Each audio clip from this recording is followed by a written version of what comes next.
So Assassin's Creed 4 Black Flag is coming out later this year, and one of the big new gameplay elements that they've added is underwater areas, which I am particularly excited to see. So I caught up with some of the gameplay designers here, and I got them to tell me all about how it's going to work.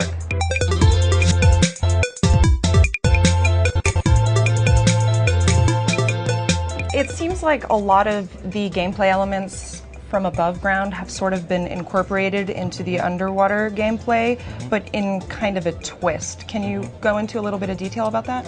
What we wanted to do was actually kind of turn the tables on the player. Now you're in an environment where you're actually the prey.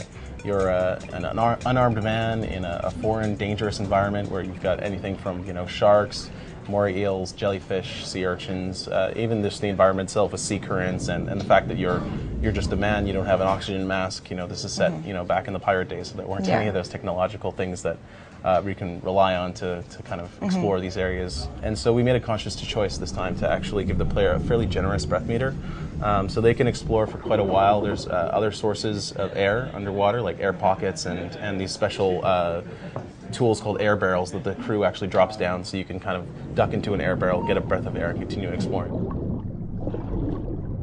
You guys, in addition to the underwater, also have caves, right?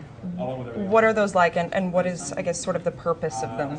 Well, the caves are a really interesting environment because they're full of treasure as well. There's smugglers. This was a day when there was a lot of opportunity for sort of doing backroom deals and kind of smuggling goods in the Caribbean, and we're kind of showing that off in the game. So we've got these caves with full of smugglers that you can kind of go in and take their treasure for yourself. And some of these caves can actually be accessed through underwater. So it's called a cenote.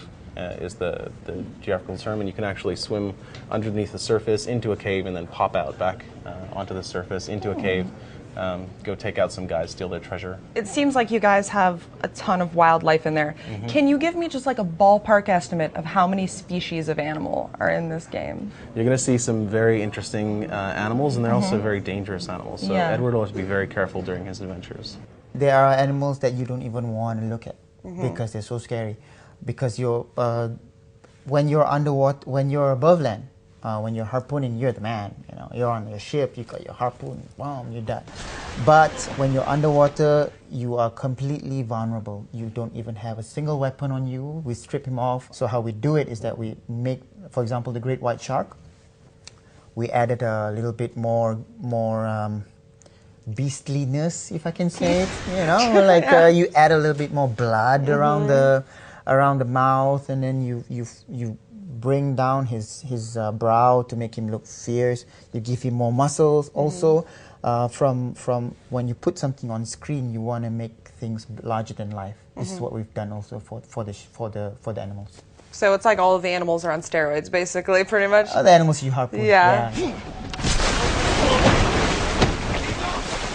We have elements of the underwater that impact the main story, but really one of the cool ways that underwater impacts the main game is the fact that you get these great upgrades for the Jackdaw by searching for underwater. You can find power-up, like basically upgrades for your ship, and obviously money and stuff, which is very important. And it's all about the Jackdaw becoming sort of like your second hero in the game. So you have this ship that stays with you from the beginning of the game, and you'll build it and customize it and make it stronger as you progress. And so going and diving underwater, you're going to be searching for very valuable rewards as you explore the underwater environment. So it's really about finding treasure. At the end of the day. Finding treasure.